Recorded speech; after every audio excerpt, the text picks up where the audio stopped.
For the last 21 years, Reach for Life has trained up to 21,621 foxes, 7,286 teachers, 4,019 police officers, 54,329 peer educators, and over 16,480 pastors.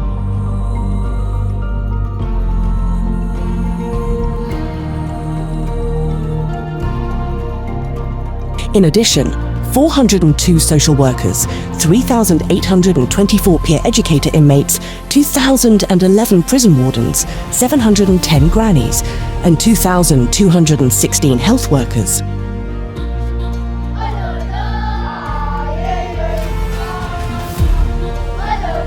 Just in 2024, the number of kids, high schoolers that we took through the program was over 600,000. So what we have resorted into doing so that we can reach more kids, we go in with the box, we give it out during a class, but at the end of the Reach for Life lesson, the peer educators are to collect the books so that they can be used by the next class. We would love to get to a point where every book that comes out of the box ends up in the hand of a child, and that book ends up in a family, in a home somewhere. A lot of these kids do get to take the book home and own it at the end of the year. But imagine how much impact the book will have if these kids were to receive the Bibles from Jan until the year end, and they get to keep it every day.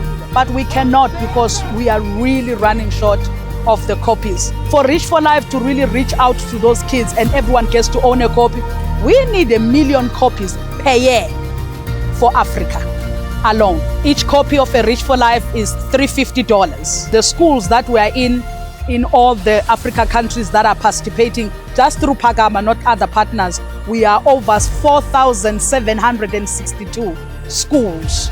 And then prisons, we are right now we are on 56 prisons across Africa.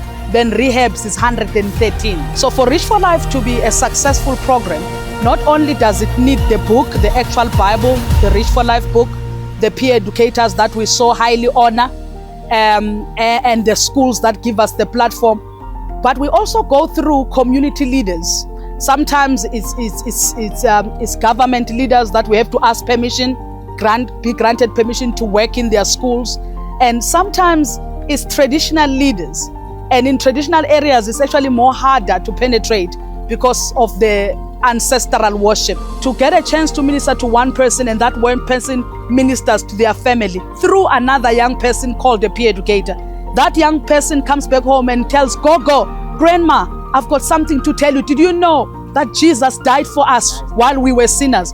Looking forward to the future, I want to see generations and generations of Reach for Life missionaries, village missionaries, where our people are no longer waiting for someone from the West to come and do the work, where they can rise up and do something for themselves.